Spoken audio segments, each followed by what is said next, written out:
you to hate the texture of your hair? Who taught you to hate the color of your skin to such extent that you bleach to get like the white man? Who taught you to hate the shape of your nose and the shape of your lips? Who taught you to hate yourself from the top of your head to the soles of your feet? I love people as I meet them one by one. People are just wonderful as individuals. You see the whole... My great aspiration, my greatest ambition is to be so good. Now, in that way, I'm tiresome, as I suppose, to live with, because I want to be a fantastic human being. I am the greatest. We're not disputing that, Cassius, but how does Sonny Liston feel about it? He can't feel but one way, and let's take everything I say and like it. Because February the 25th, I'm going to take back my job. I'm the champ. He's no champ. He's a tramp. When you see men fall, don't laugh. Learn. Learn.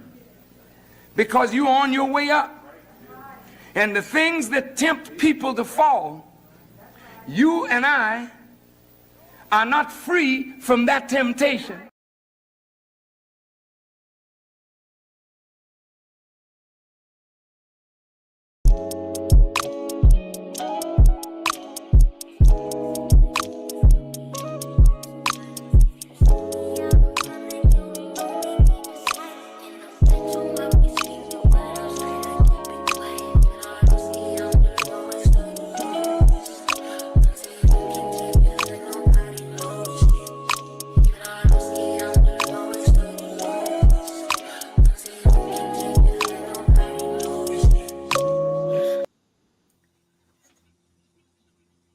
Yo, yo, yo, yo, yo, what's up, what's up, what's up, what's up, what's up?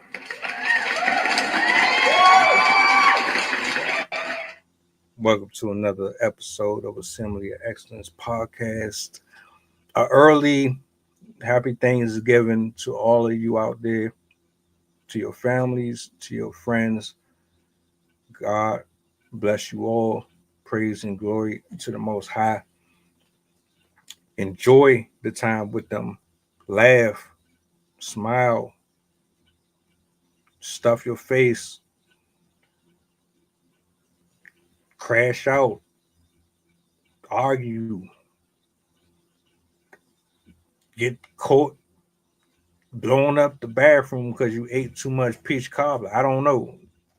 Whatever you do, make sure that you embrace this time right now. 2024. You're not going to get this back. Once this week is over, it's over. Whatever happens afterwards is completely up to you. So I just say, man, love the ones that love you, even if they don't love you back. Just cherish every single moment. That's just some real talk. You don't want to have any regrets later on in life about what you could have did, what you should have done. You should have not been so petty. You should have don't just go ahead and do whatever it is you need to do to get that up off you. But it's an honor, and I'm grateful to be here with you guys. We got some stuff to talk about tonight. As always, excited, always looking forward to having these interactions, especially with the good people in the comment section and on the panel. Before we go any further, I got to give my flowers out to my writers, my poets, my content creators, singers, painters, yoga instructors. Salutes to you all. Blessings to you all. Love to you all. Keep doing what you're doing. Be persistent. Be rebellious. Put your tunnel vision on. Don't listen to the outside voices. Do you. Don't let nobody stop you. Don't let nobody prevent you from going after your goals and your dreams and your ambitions, even if it looks like it's not going anywhere. Just keep doing it. You know. If y'all didn't catch the show yesterday, make sure you lock in for it, especially in regards to the environment. We need to care about the environment, and that was a exceptional show. But tonight we're gonna get into something slightly different. So I want you to get comfortable, grab you something to drink, something to snack on, and give a warm welcome to my co-host tonight, Miss Sydney, Mr. Jason. You should be familiar with them by now. If you're not, get familiar. Jason and Sydney, come on down. Hi, everyone. We meet again. Hello. Good to see you. Likewise.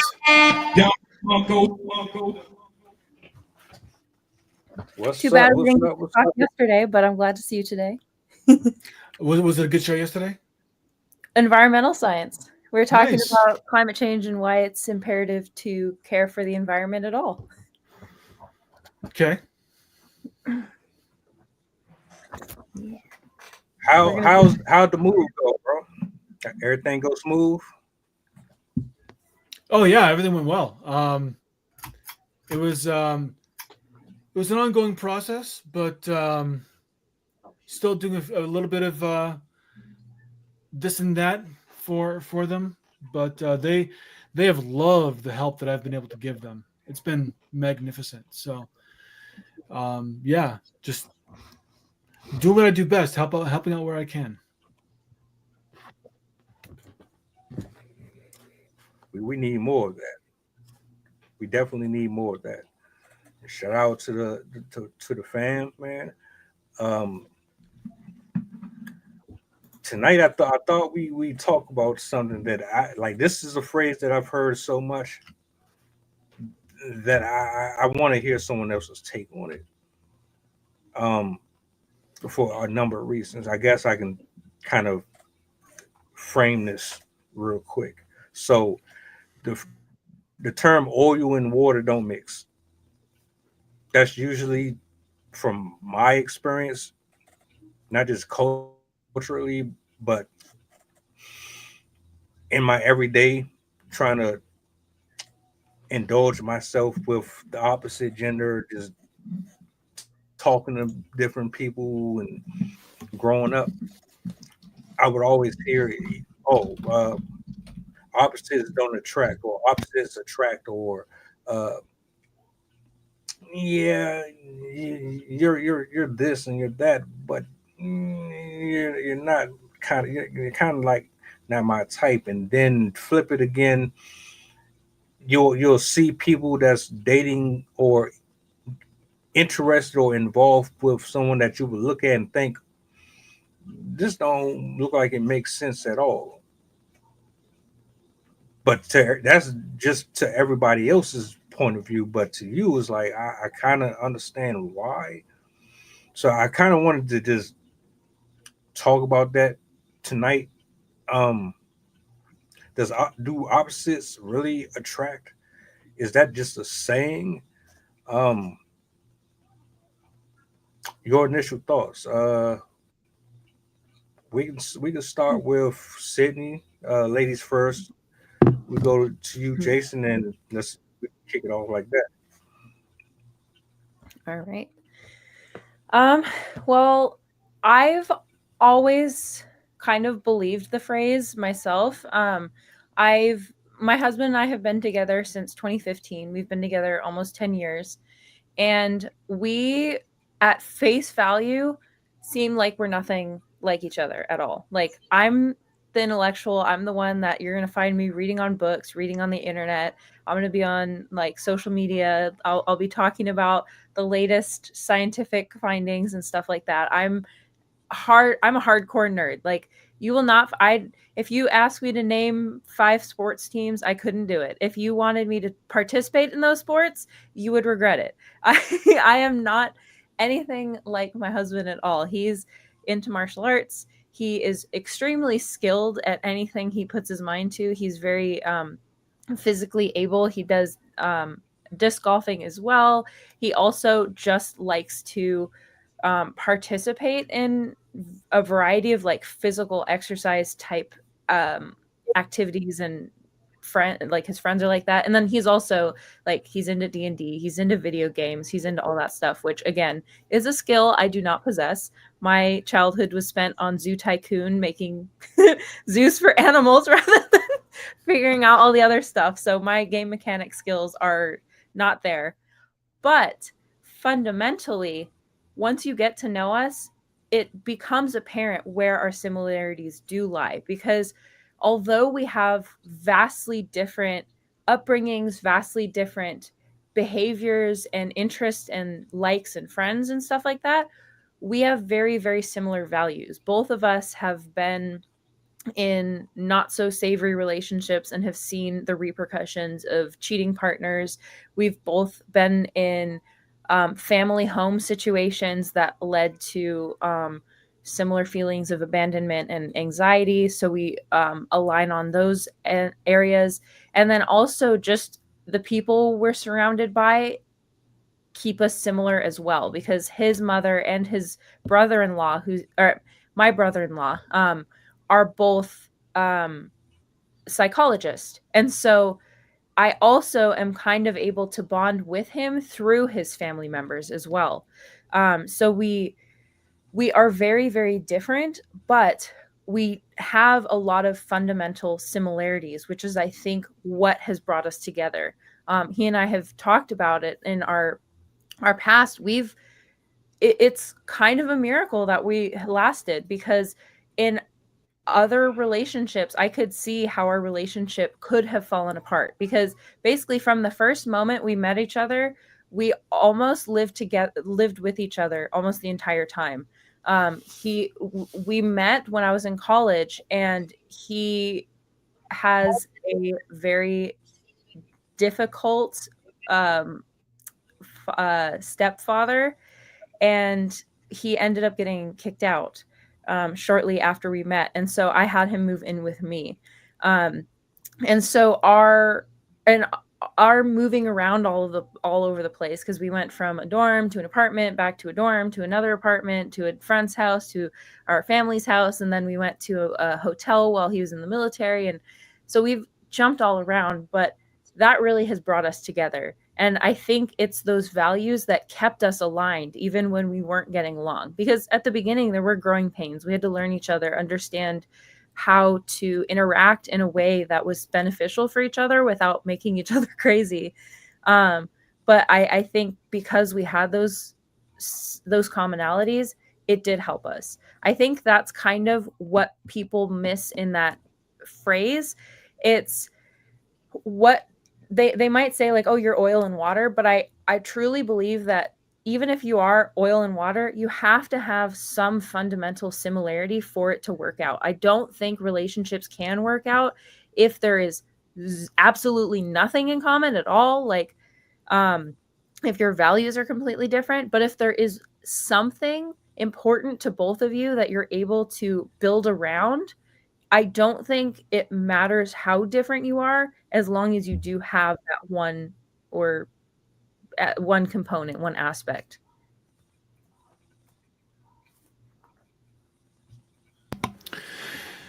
So I like what you said there. Your husband sounds like someone that I could really, really get along with, because he and I are very similar in the way that you describe him, which is kind of scary, actually. But the idea of being opposites, you have to define what you mean by opposites, because it is such a general term that you have to be willing to define it before you can make an assertion like that. Like, opposite compared to what? Mm-hmm. And the idea that opposites attract, based on what spectrum? Because at the end of the day, we have one thing in common. Well, many things in common, actually. We're all human beings. We all have a past. We all have parents. and because of that, we all have experiences, and we all experience things in roughly the same way. So from that angle, you can't say that anyone is really opposite, except for how they have internalized their experiences. And this is how I see the idea of opposites. So in Jungian psychology, there are the four cardinal orientations. And these orientations are freedom, social, order, and ego. And these all have to do with how we understand our world. And you can think of it like a compass. So you've got like north, south, east, and west. And any one of these orientations are going to be dominant in a person. And the dominant traits, I have a little bit of a spin that I've put to these. So it's not exactly, if you're looking up the orientations, you aren't going to find exactly what I'm talking about, but it'll be close enough. How because did you know I was looking it up? Say again? I was like, how did you know I was looking it up? You're just that predictable. But the whole idea that these four orientations create an archetype, and that archetype is your personality. It is what your personality is based on. And the way that I have looked at it is that there is a masculine and feminine expression of each orientation. And each orientation is going to have either a healthy or a wounded expression, archetype, if you will. Yes, we are nerds. Who cares? You're just jealous. But I keep on losing my train of thought. Sorry. The differentiations I see have to do with not so much the orientation that you are, but more so the way in which you exercise that orientation. So if you have masculine energy, then you're going to either be the explorer, the hero, the lover, or the fighter. Not the judge, but the what's one for order? I mean for ego. Anyway, I've written all this down. It's actually really, really beautiful. But if you're going to, if you have a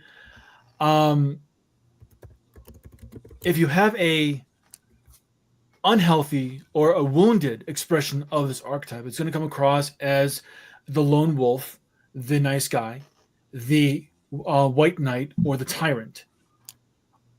And this is where the opposites really don't attract, because if you have someone who is a wounded archetype and someone who's a healthy archetype, they're not going to match very well, because one is going to be too much into themselves or too much into their own pain, while the other one is trying to express a way to connect.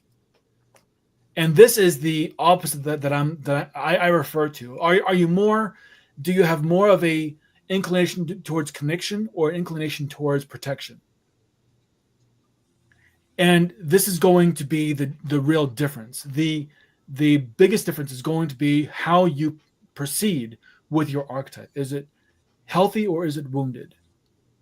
And I believe that this is going to be the thing that changes the way in which you see yourself, and the way that changes the interaction. This is the opposites that don't attract.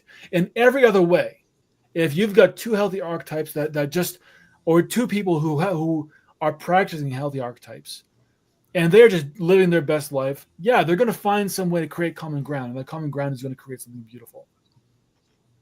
And I'm going to stop talking because I've been rambling way too much. No, that was really, really, really good. It's been how many years? At least 10 years since I was in a proper psychology course. So it was a good refresher. I had lost touch with the traditional, like, Jungian and who's the other one I'm thinking of? Not Freud. Jung, Freud, and oh my God, I'm totally blanking on the other one that I like. The other, like, father of psychology. Maslow? What was that? No, it wasn't Maslow. I think it was Maslow. Maslow and Pavlov. Like, I love them. Yeah, they're really good. I definitely wonder how much love style comes into play as well. Because personality wise, I can definitely see how opposites would not be able to mesh together, and especially because it can play a fundamental role in whether the relationship turns into an abusive relationship or not. Because I've spoken to my husband about this before, and we've kind of talked about how sometimes there are people that I will preface this by saying I'm not ever saying that it's somebody's fault that they're in an abusive relationship, but there are some personality traits that can leave people to become more vulnerable to abusive partners. For example, people pleasers and people that have a very, very low self-esteem and need other people to kind of support their self-esteem. They can find themselves in situations of they're more likely to find themselves in situations of abuse because they find it harder to stand up for themselves and to take their power back. And so it's easier for somebody who has an issue with giving up power to take as much as they can from that person. So I have wondered if it's more so personality or if it's more so lifestyle that really causes those differences. Because even in divorces you can see that a large portion, I don't know what the true statistics would be, but I know a large portion of people that get divorced end up saying that they got divorced because they just grew apart. They felt like they weren't fit for each other. And that to me sounds more like a lifestyle thing.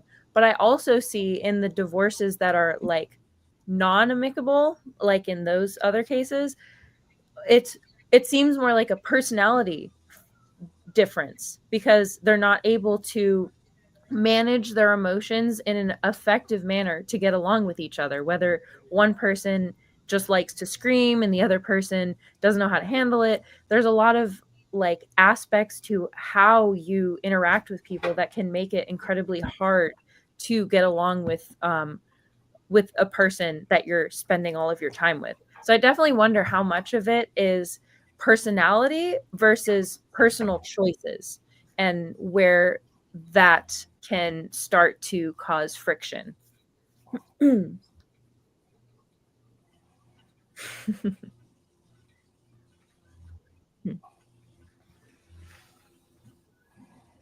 just us, I guess.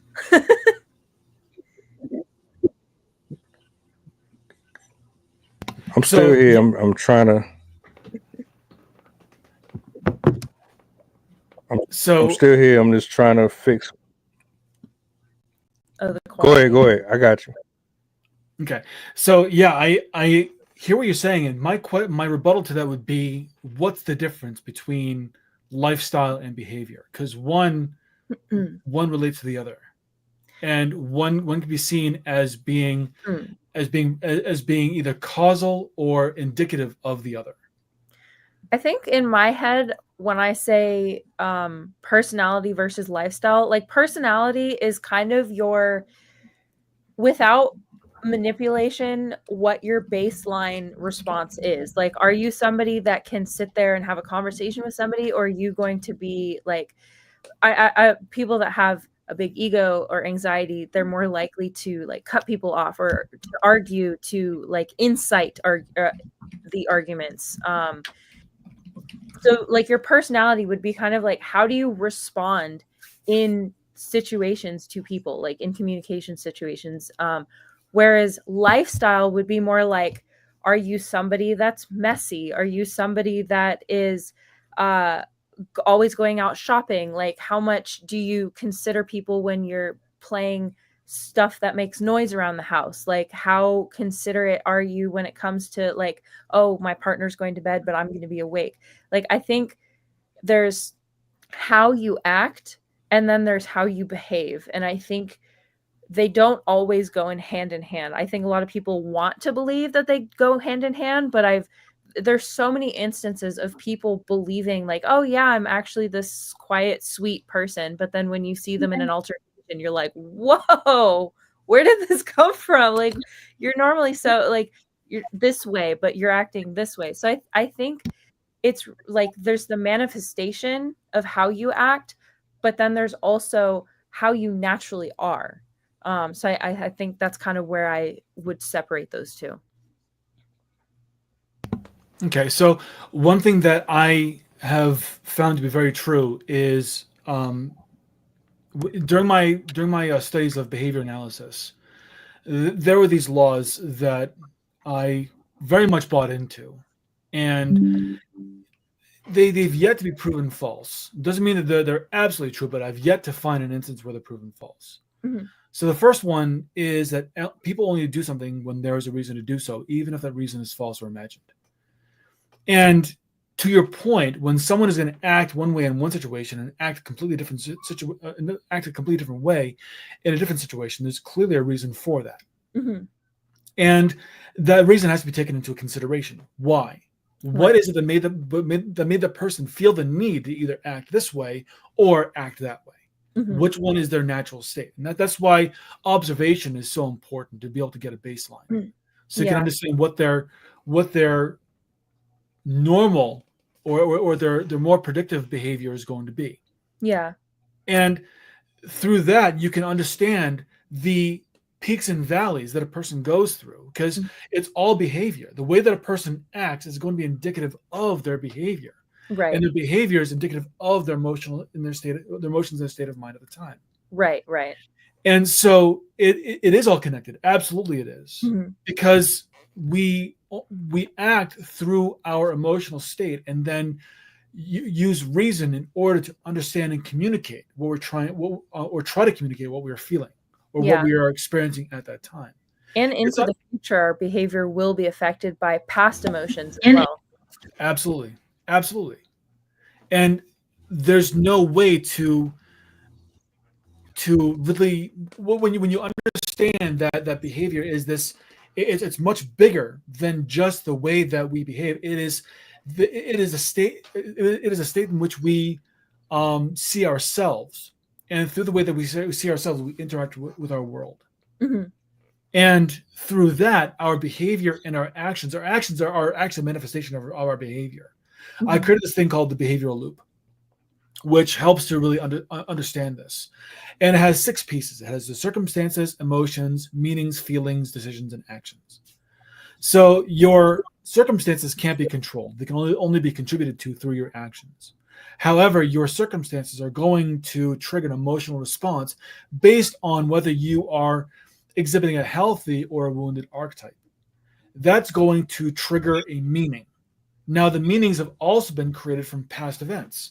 And there are also things that are based on your introspection, should you become introspective.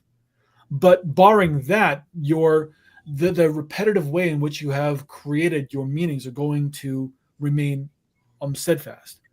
That's true. So then your meanings generate a feeling. And this feeling is the way in which you feel about yourself, others, and your world. This is going to generate a decision. And this decision is going to influence an action, which you then use to contribute to your circumstance. And then it goes around and around and around. It just keeps on going like that. The only time where things change is when you understand where the seat of control really is, which are your meanings. Right. But understanding that you can change your meanings, meaning that you can change your perspective as well as the story that you tell yourself. Mm-hmm. That is when you change your feelings, which changes your decisions, which produces a different action, which then contributes differently to your circumstance, which then provides a different result for your emotions. And it's not about whether you are behaving or acting a certain way. It's understanding where you have the most control. What is it you have in your control, and how are you going to use that to influence your own self and your world around you? Yeah. And your partner. Sorry. Yeah. Sorry for the delay. This computer is giving me a little pushback, but I'm here. Um, Real quick before I respond, or at least try to touch on what both of y'all was saying because y'all covered a lot in the last few minutes, and I was over here fumbling around with the camera. And um, Deanna Young, if you're watching, come over to YouTube because I'm about to pull the IG down. I think that might be pulling some of my feed, making it a little choppy. So come over to YouTube and yeah, what I wanted to say. First of all, excellent responses from both. Here's my take. It's not going to be as eloquent, but I want to say I'm probably going to end up saying something similar just in my own way. But what I've noticed is whenever a person says that you're not my type, it's usually because they don't really know what their type is. Mm-hmm. I think for some reason, um, our environment creates a version of what we think we're supposed to like versus what we actually do because we don't really, I don't think we really do the self discovery of self, like really understand your quirks and Mm-hmm. things that make you tick, your pet peeves and so on and so forth. And because you allow other outside sources to kind of influence you, it distorts your perception of what you think might be for you. What, like, if you were just completely similar in every way to somebody, I don't know if that would survive very long. It might be cute for a while, but I think at some point it will get stale and boring because there's no real contrast. I think Mm-hmm. there has I think there has to be a way where you can compliment the other person. It's like it's like having an ebb and flow of personalities. So one person, like you said earlier, you're more of the reader, and he's complete opposite. I think you need that type of balance with Mm-hmm. with people because I don't know if I could deal with constantly be on go 24 hours a day. Mm-hmm. Like you get up in the morning, you're ready to go. You going to lunch, you're ready to go. On the Mm-hmm. weekends, you're ready to go. I don't want to go every day. I want to sit in the house and watch TV sometimes. I don't want to constantly be jumping around. But I mean, sometimes you need somebody to be there to calm you down because you might be overly hyper, or you might be overly aggressive, or you might be too emotional. You need somebody that's logical and knows how to calm you and bring you to a Mm-hmm. center. I don't know if two people who are fiery would survive that. So Mm-hmm. I do think that because we grew up in a certain area, that plays a factor in it. Um, Jason, you most likely say, like I said, you most likely say what I say, but just in a different way. But I hate when a person says you're you're physically not a person's type, or you're Mm-hmm. not you're not that, but you don't really know that. And another thing that I found hilarious is how a person can have stuff in common with the person, but they get disqualified, or they disqualify the person because of superficial reasons. Now, Mm-hmm. to each his own. You can like what you like. You have to have that component. I get that, but even still, what's really going to make the friendship or the relationship solid? It's not Mm-hmm. going to it's not going to be the aesthetics alone. There's other components that's going to matter, and it's going to make a difference in the long haul. So Mm-hmm. those are my 2 cents. I remember back in college when I first started dating my husband, I had this friend who she's, bless her heart, she's one of those types of girls that basically just wanted to travel around the world, go drinking at all the bars, meet all the people, go to all the parties. Like she was very much into that life. And I remember early on, she tried to convince me out of being in a relationship with him because she kept saying to me, like, oh, girl, you're still young. You have time to meet him. Like, you have time to get out there and like mess around and whatever. And it's almost like some are programmed to believe that our partner should be thought of as just an option rather than as, to me, when I feel like you have chosen your partner, when you decide to marry somebody, you're basically telling them, as I've told my husband has told me, when you choose to marry someone, you're telling them for the rest of our lives, we're going to work together at this. We're going to be hand in hand. We're going to find a way, like obviously within reason, because if your partner is genuinely abusive or genuinely like trying to hurt you or is not good for you, is cheating on you or something, like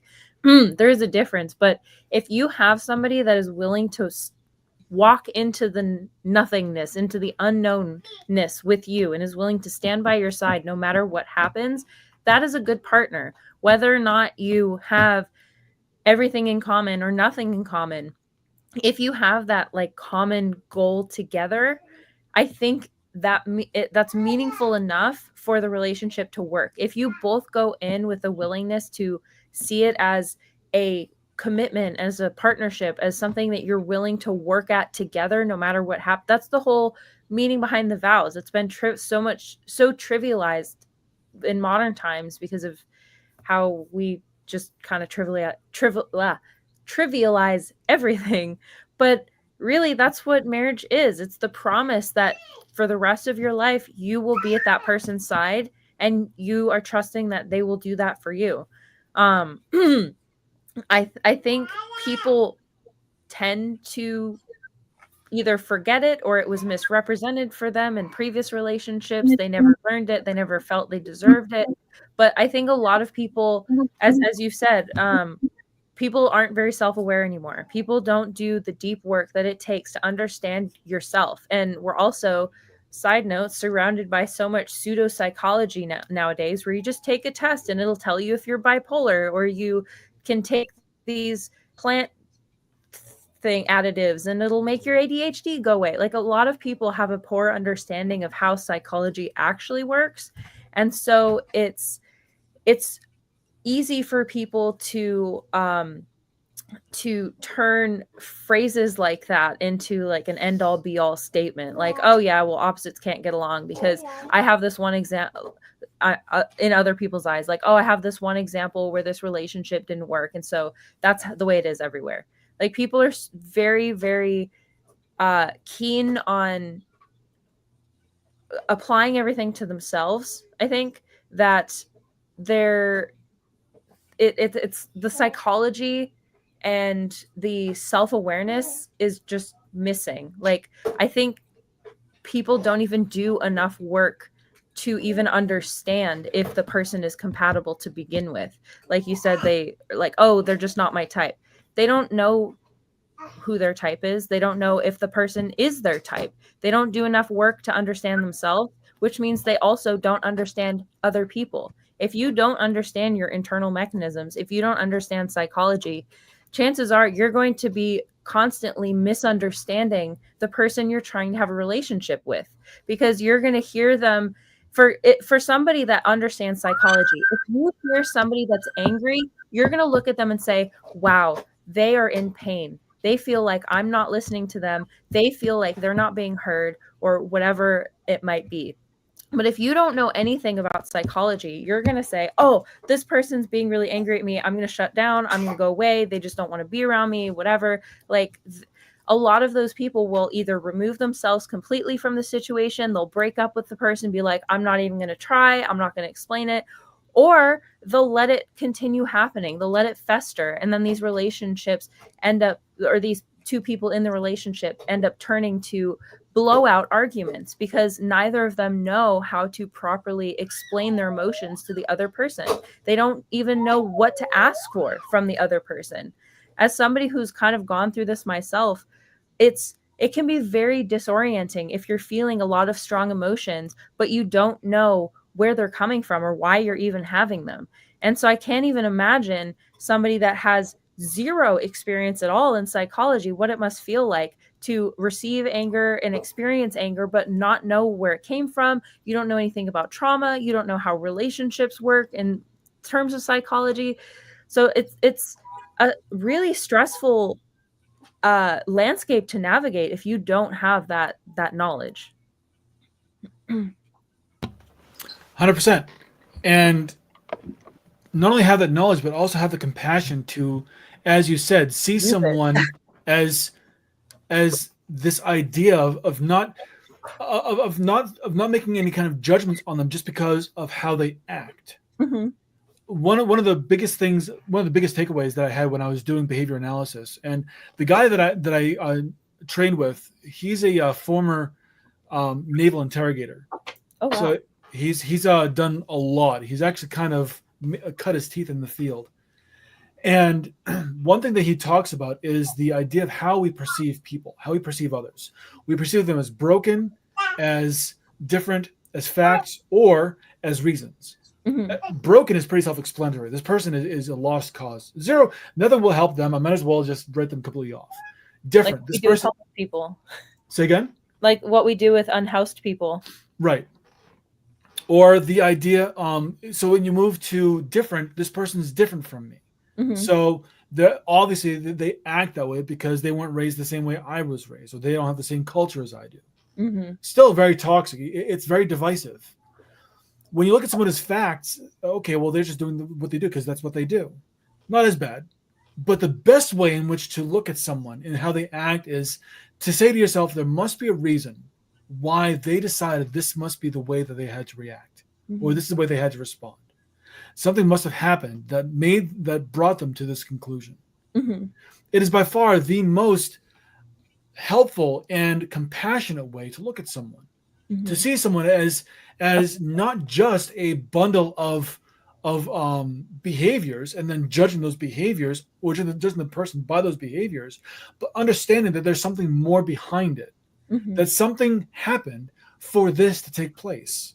Mm-hmm. And I think you're right that only with someone who has an understanding of psychology, and I believe psychology needs to be one of those core things that are taught throughout all levels of schooling. Mm-hmm. All levels of schooling. Oh yeah.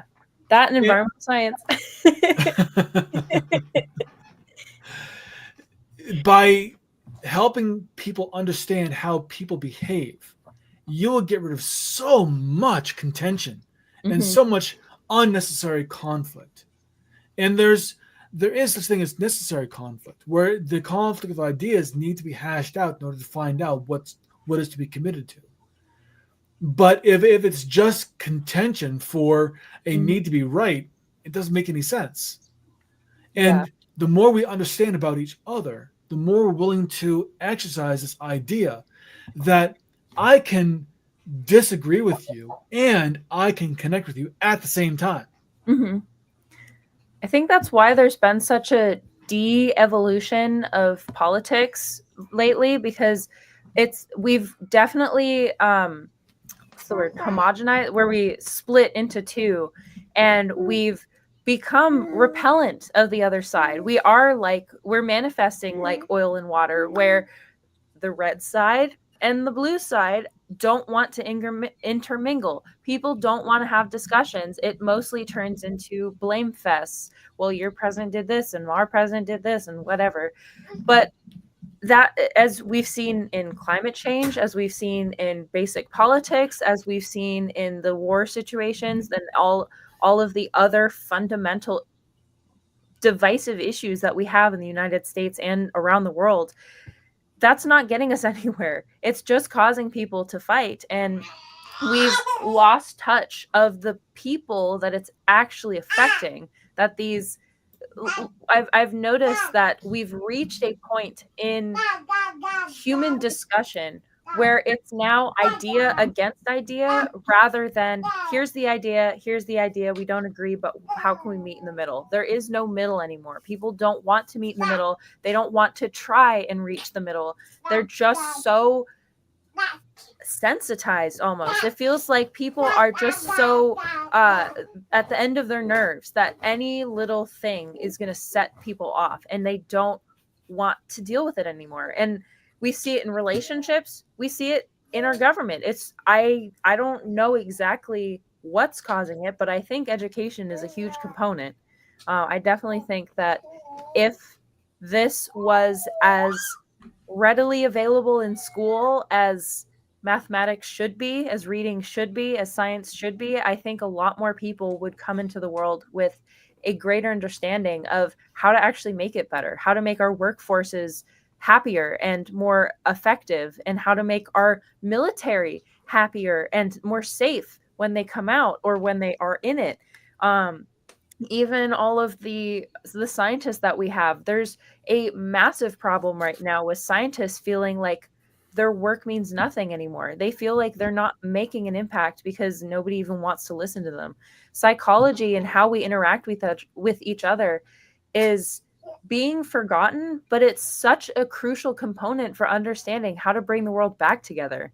So I definitely think that this needs to be a pedestal that more people need to jump on. Like, we need to be learning psychology. We need to be applying this to daily life. Like, this should not be something that's just a subject that you take in college if it's for your major. Like, I really think that, like you said, people should be learning this across the board. There's two courses that I absolutely believe should be in school, but I know why one of them will always be controversial.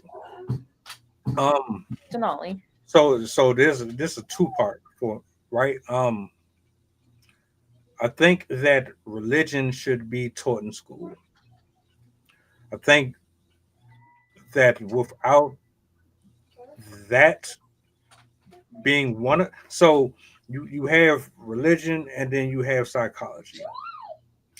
You made me think about school is supposed to prepare you for the world.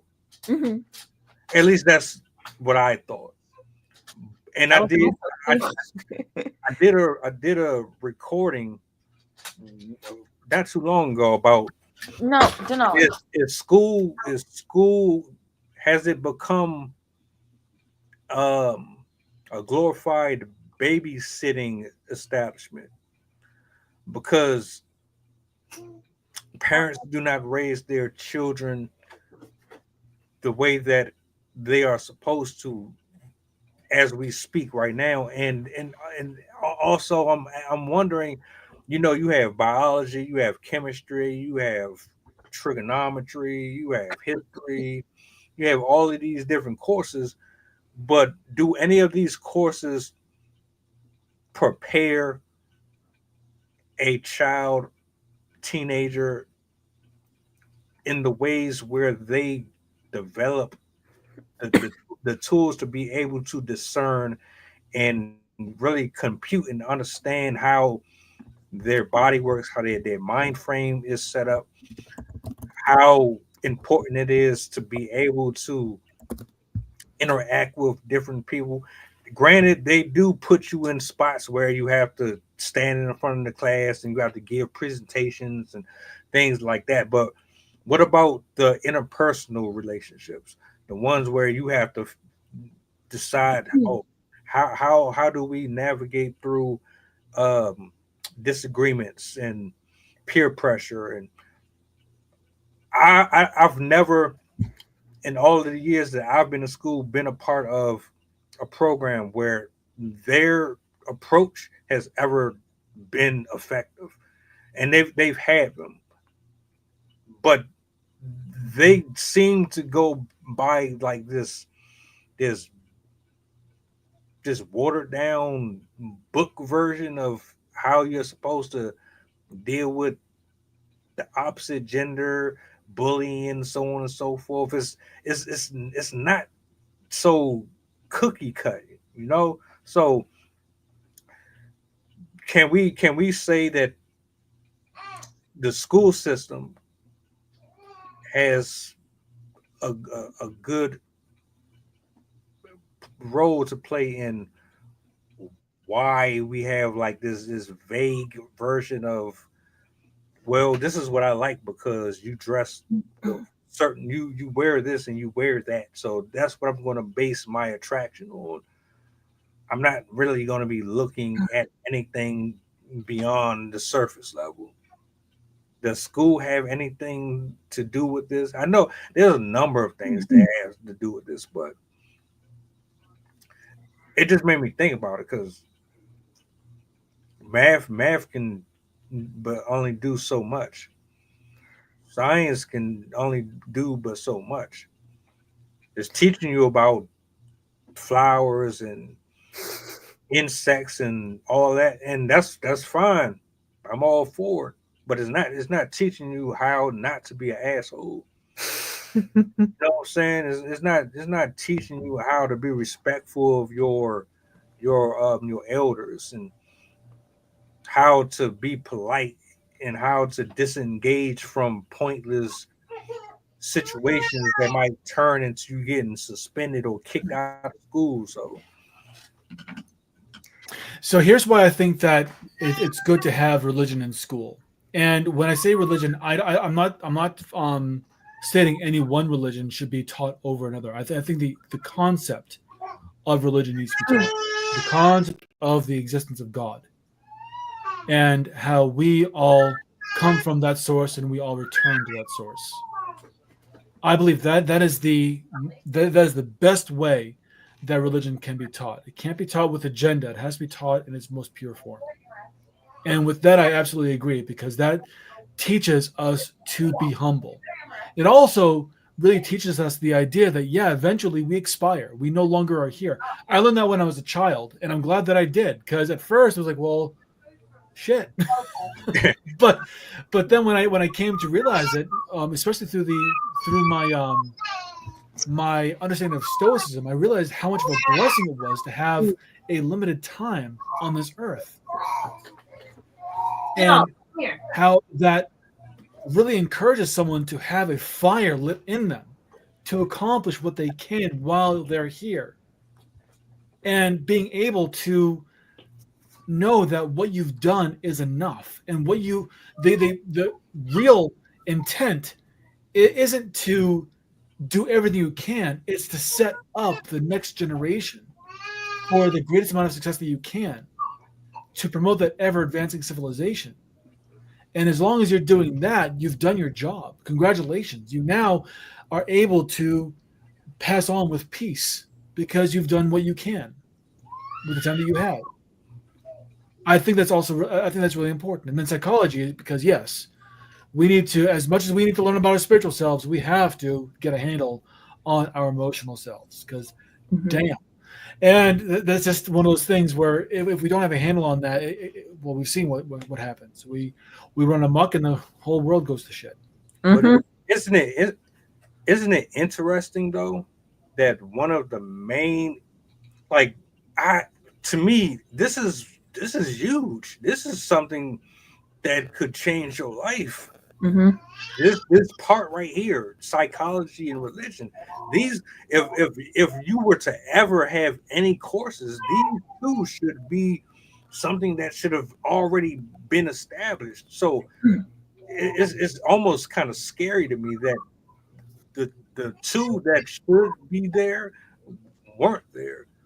The two that would give you the best chances to create a healthier pattern for people were not included, or they're not as included as they should be. That's kind of strange to me.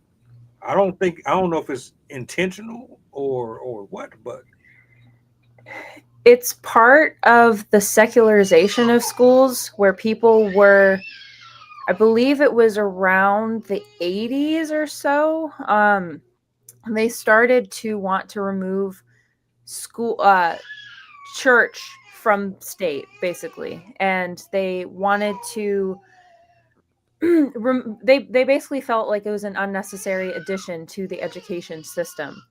But like you guys were saying, it's, you can't really separate the two. Even from my own personal experience, having religion allowed me to get in touch with my psychology, and having religion has helped me recover from some incredibly difficult things.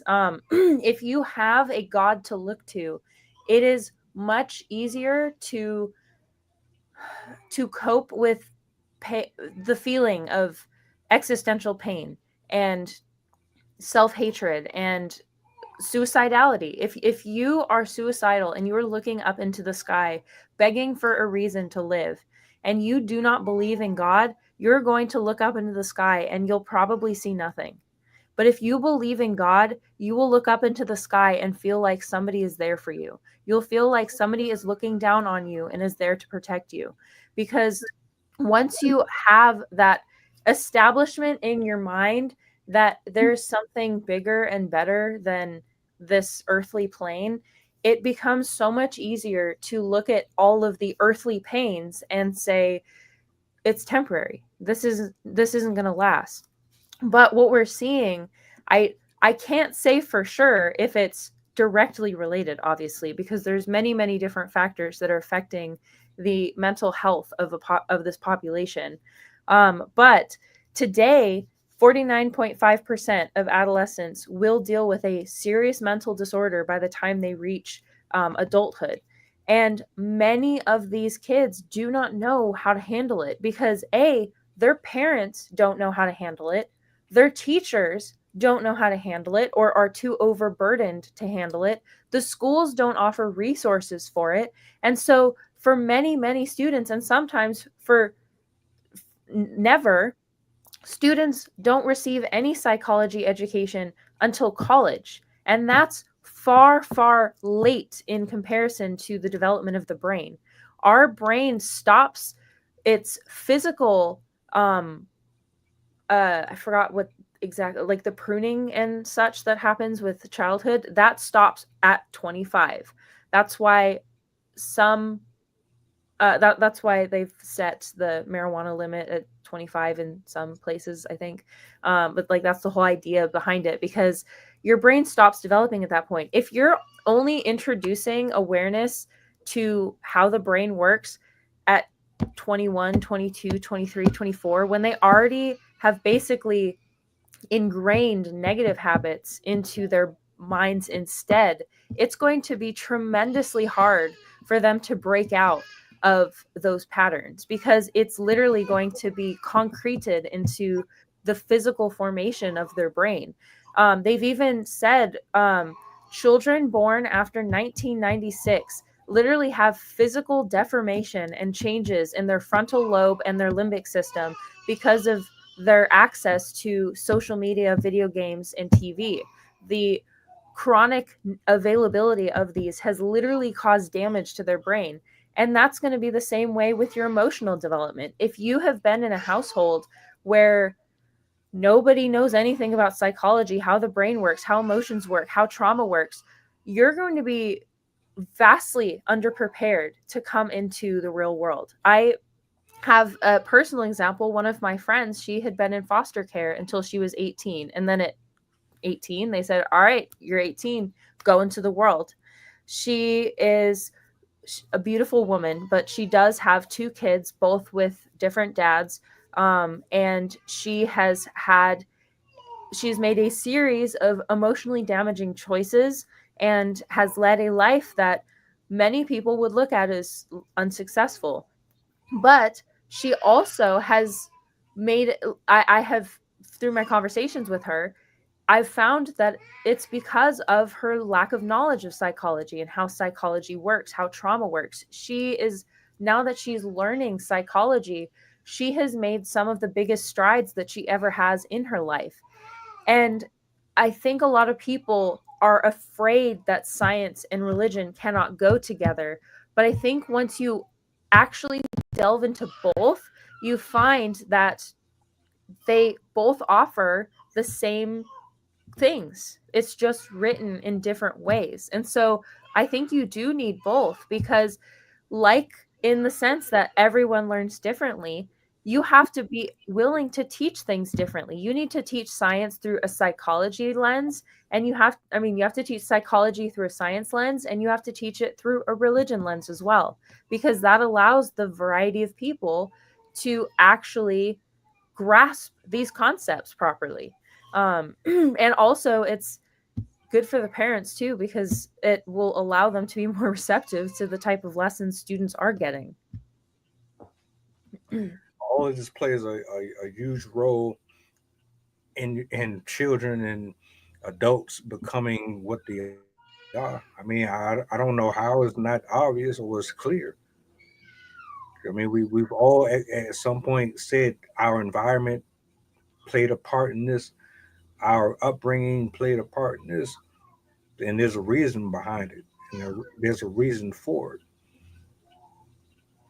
It's because we are witnessing a lot of underdeveloped um, tutelage being put on display for lack of being involved. You're lazy. You don't really have conversations with your loved ones. You're not really doing this dance of let me show you something. Let me let me let me let's take a walk. Let's go fishing. Let's do an activity. Take our mind off of it. Right, right. I mean, and what I'm speaking of is like a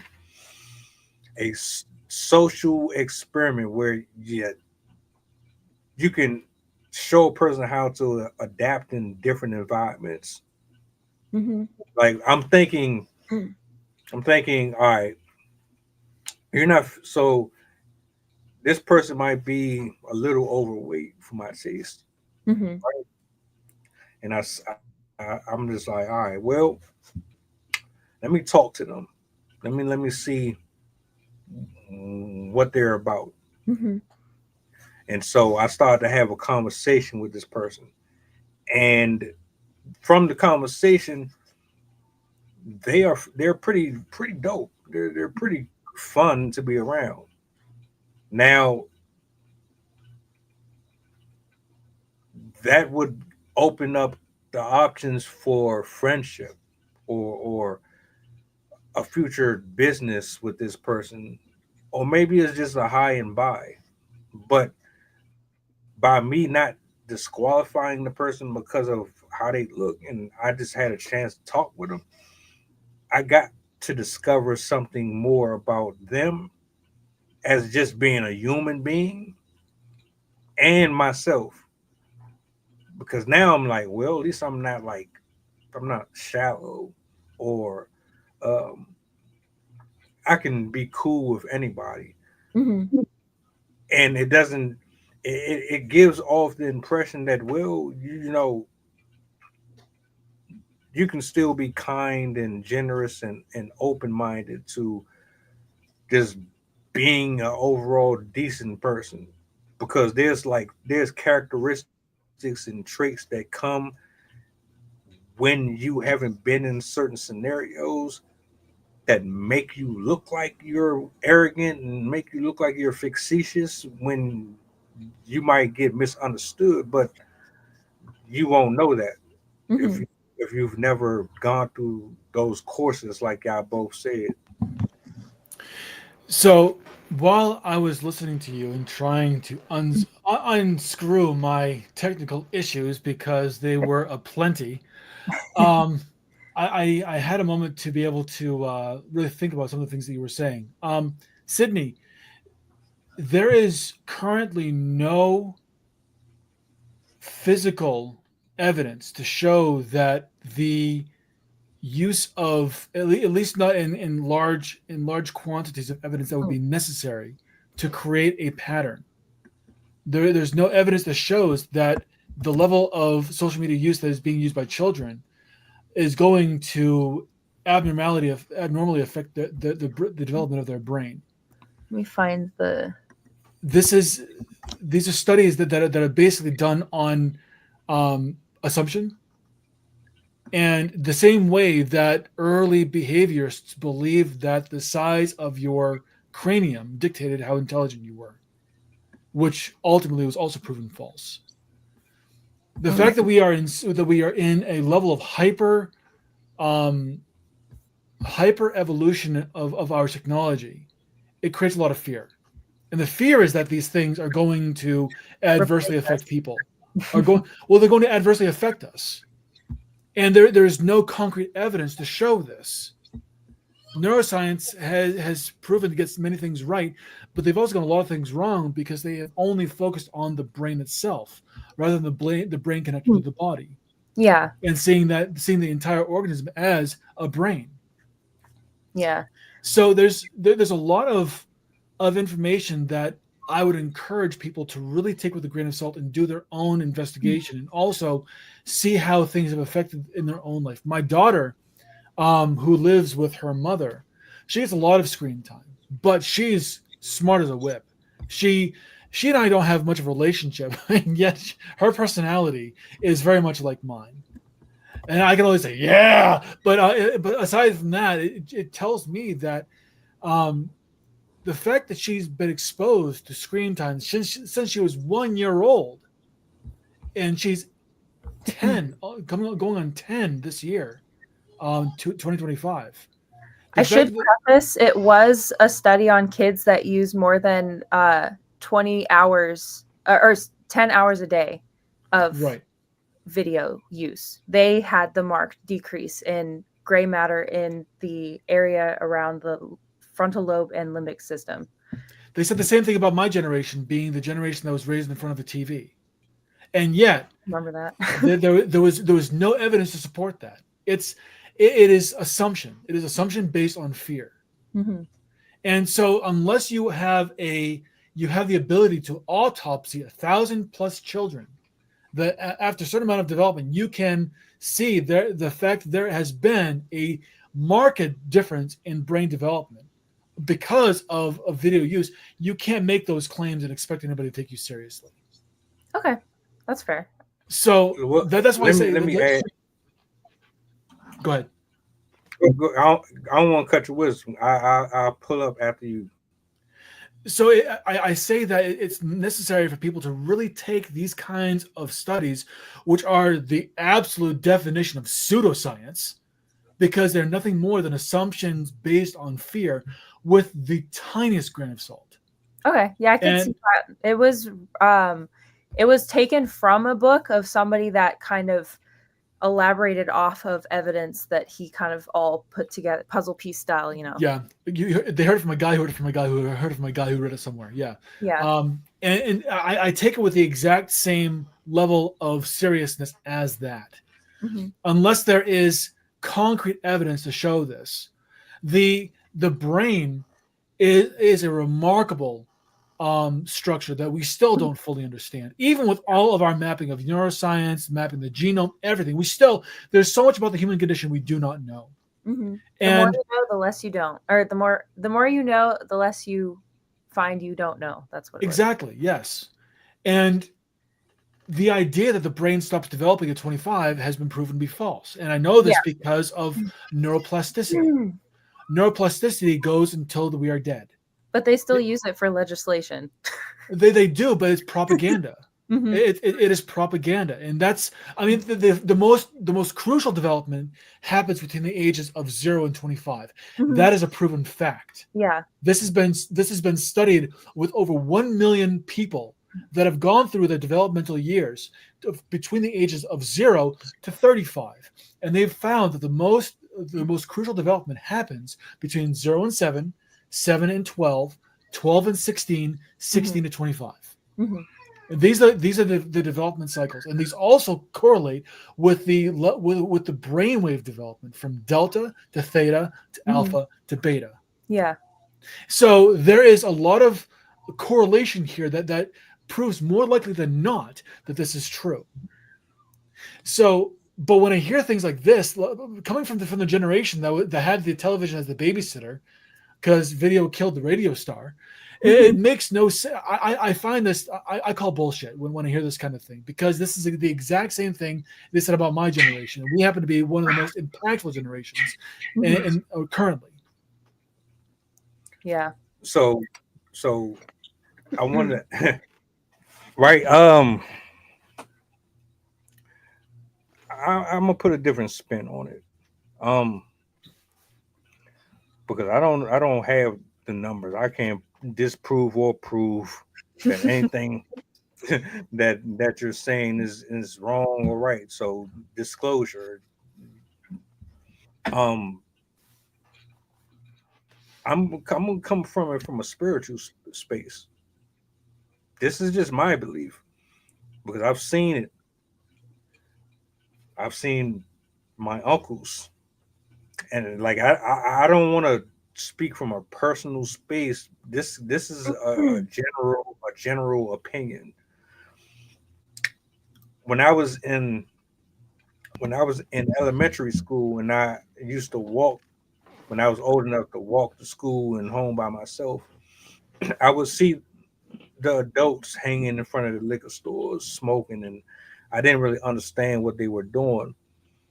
And then I speed it up. I get to middle school, I get to high school, and then I started to get into those practices. Me and my friends get into them practices.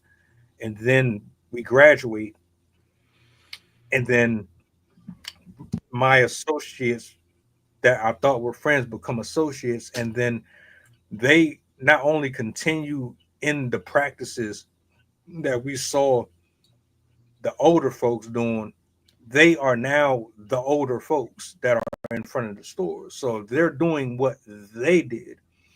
So I don't look at it, I see it as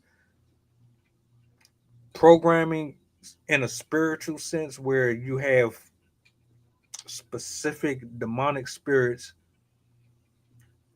that are assigned to take you out through your family's lineage, and it passes from person to person depending on who is addicted to what or who falls under what category. It might be drugs, it might be promiscuity, it might be self-righteousness, it might be pride, it might be ego, but there's a spirit for every one of them.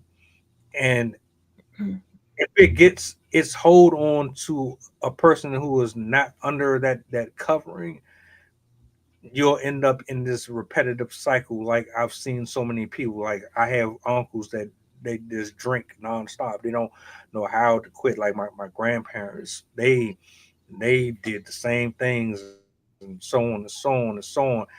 God was graceful enough to get me off of all of it. So I don't know if what's happening can completely go by biological or not, but I do know that there's a spiritual component here that should be acknowledged. And I don't want to sit here and pretend like I've never um, experienced it firsthand or like it doesn't exist, because it is definitely real, and it may be a factor, it may not be a factor in certain people's life, but I know it's affected a lot of people, and I don't think that is directly tied, but it does have a huge part to play in it.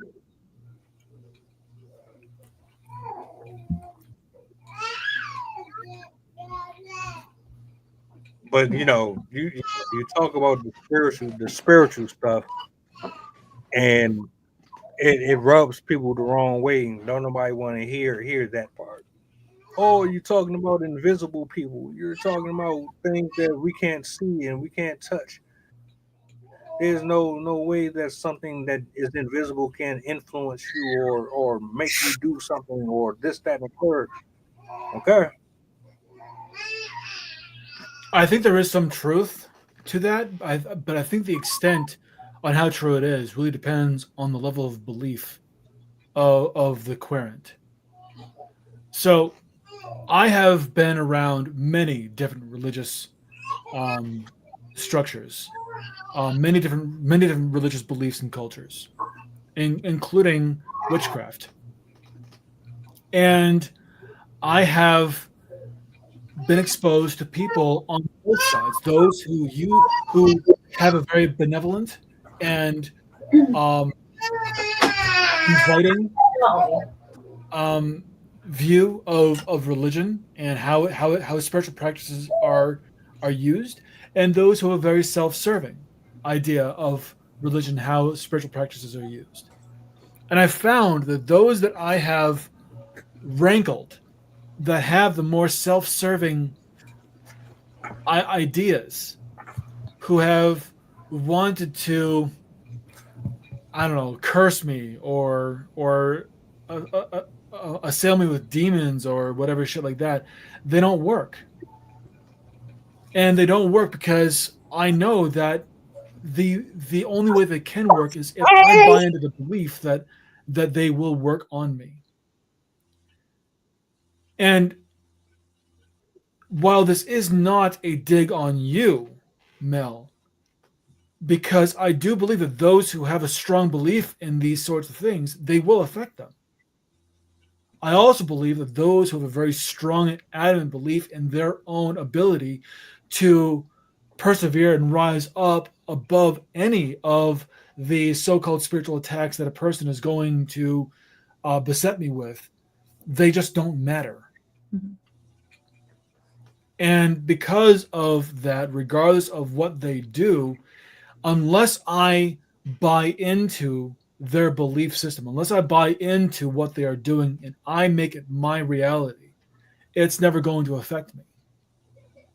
And I've experienced this in both ways, where I have decided to believe in what was going to happen and it came true. And I've decided not to believe in what someone was doing and it could not have been true. And so I would suggest that while yes, you most likely have a belief in these things, and again, no judgment, because everyone's belief is their own. It's also necessary to understand that people are going to have different understandings and different perspectives of these types of practices, and the level of belief is going to vary, and their level of the level of acceptance of this belief is also going to vary. When I say acceptance, I don't mean necessarily that they're going to necessarily reject, though they might. I'm saying the acceptance that this kind of thing is real. And so that's the only thing that I would say on that is ensure that you understand your audience and how they see and interact with the things that you also talk about. I yield the mic. Yeah, it's always been hard for me to, or I mean, it used to be hard for me to kind of consolidate both religion and psychology. I remember being in a psychology course back in college. It was, if I remember correctly, it was I'm totally blanking on the whole phrase for it, but it was dedicated to just learning about the physical aspects of the brain, how all of the connections interacted, how it created emotions, how the chemicals interacted to create our basically entire perception of everything. And I remember almost being triggered by that book. I hate using that word because of how it's associated, but I essentially was triggered by that book, and I had to close it. I had to put it away, and I told myself, like, you cannot continue reading this because this is going to kill your belief in religion, because the way that the author was writing about it was essentially turning everything, even stuff like wonder and beauty and like the sensations of awe and love and stuff like that, it kind of was trivializing them. And I remember struggling with that at the time. I wonder if that's kind of an aspect that some people experience where they read science material and it butts up with their belief system so much that it just makes them uncomfortable. So it turns them off to the idea of even learning about the other side. And so they naturally start to stray off one direction because that direction is more comfortable than having to confront and find ways to knit together the both sides together.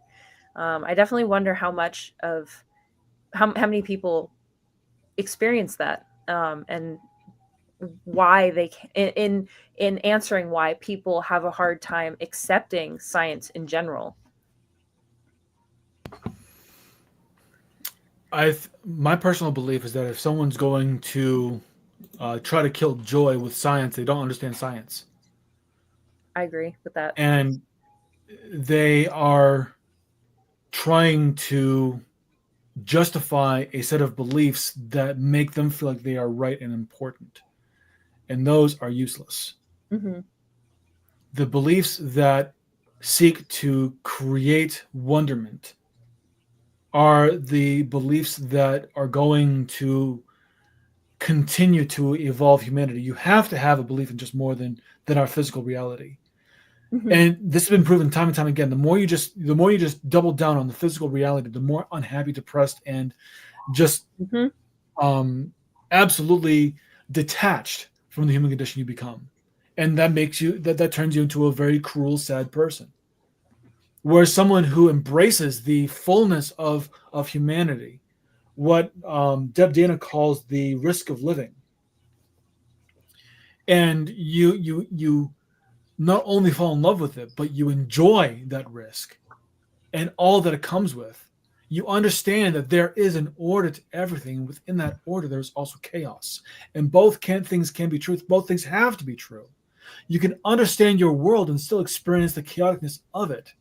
And you can enjoy it. And even Einstein and Bohr who are both we all know who Einstein is. Bohr was an accomplished quantum physicist. He designed the atom, I forget what he did, but he was pretty big stick during that time frame, and they both came to the conclusion that only something that had an intelligence could have created the world exactly as it is, because there are way too many variables for it to have accidentally come together. That was him. He was the structure guy. Yeah. I ain't know we was gonna stray that far off. I ain't mean to take us down that road. I ain't mad at it. Just like you said, I'm for it. I mean, they are opposites. Yeah, that's true. Those opposites complement each other, though. And I'm just giving my final take. You have to be opposite. I just anyone who says that opposites don't attract, that are completely misunderstood. A lot of people are happy right now because they are with people that nobody else thought that they would be with, because of their own scarcity mindset and because of their own blurred view of what happy is supposed to look like to one person versus the other. Just because it doesn't make you happy doesn't mean it's not going to make them happy. You know, tall, short, green, red. Hell, you can be a Power Ranger for all I care. If the person is with you and they support what you do and all your little quirks and all that, then more power to you. Because clearly they figured out something that the rest of the world hasn't. Mm-hmm. I think that's what we are missing here. Why are you prosecuting and putting these people on trial? They understand something that you don't. That's what it And boils down to. you can learn from them too.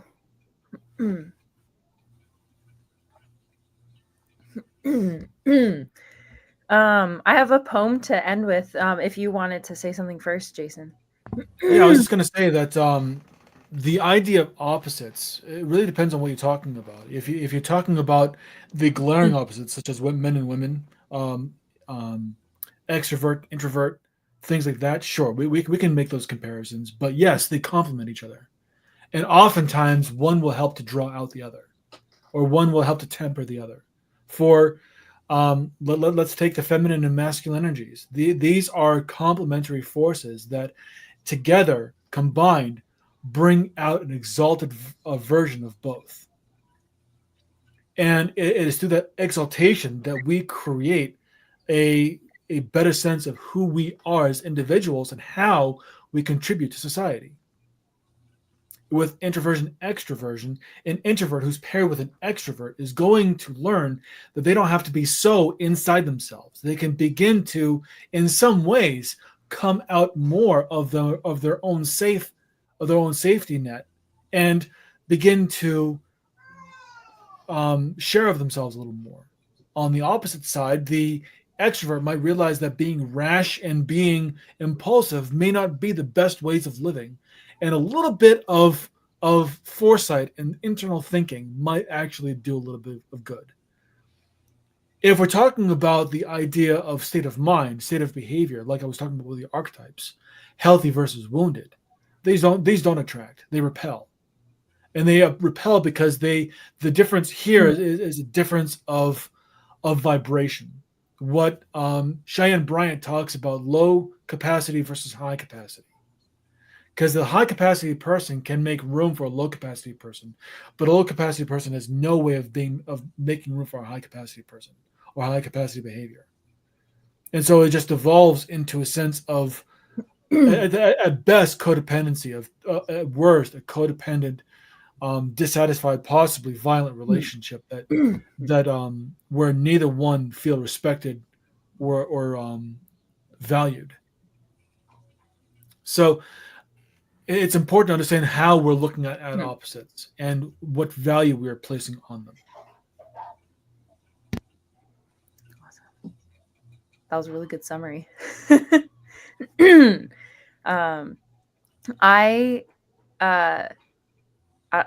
I think you summarized that really well. And also, I really like how you touched on both aspects of it too. Because I definitely agree that if you're, for a personal example, my mother-in-law is with somebody who does not know how to handle being around people. He has a completely repulsive personality, essentially. And no matter what anyone does in his life, he refuses to make any progress at all. And she is the polar opposite. And that is exactly why they cannot be together, because she cannot stand to be with somebody who's willing to sit and do nothing and not change and accept their, oh, terrible, woe is me reality as the way it is.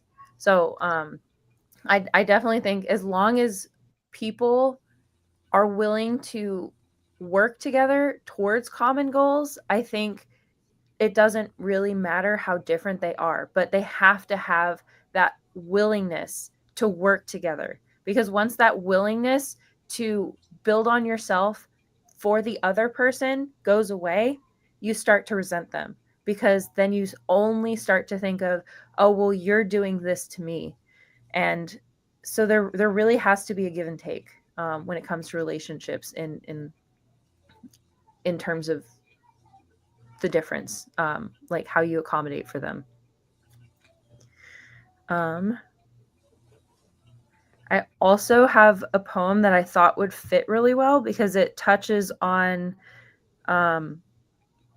humanity and kind of a lot of the ideas that we were touching on. So I thought it would kind of summarize, wrap it up nicely if you wanted me to say it. The floor is yours. All right. So this is called, I say it two ways. The title, "Oh God, the Humans," or "Oh God, the Humans."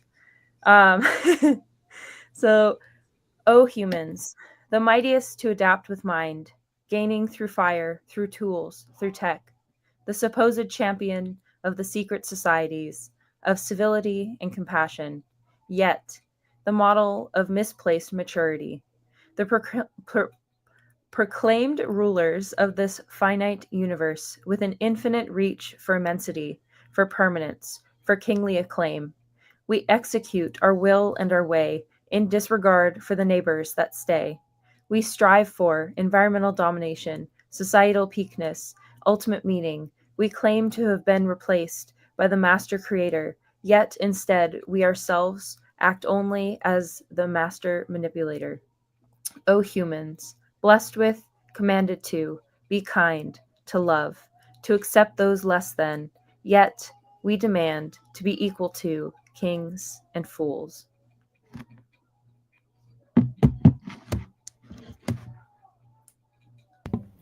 That poem reminded me of one that Rudyard Kipling wrote called "The Law of the Jungle."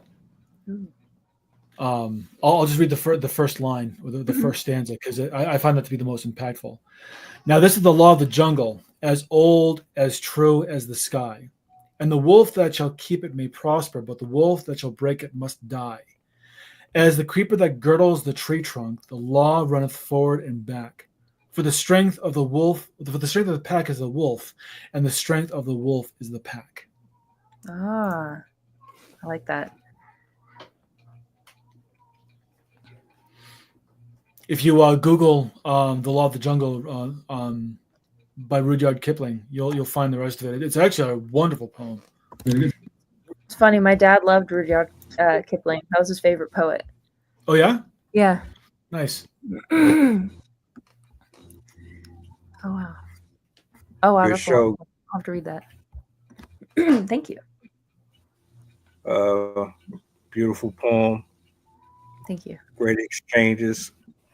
I think we all had technical issues throughout the show. There was a show for it. Right. But again, man, I enjoyed this.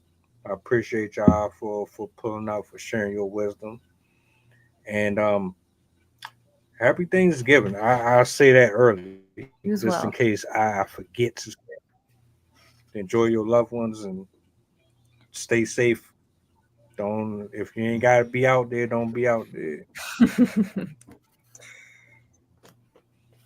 This is Assembly of Excellence saying good night to everybody.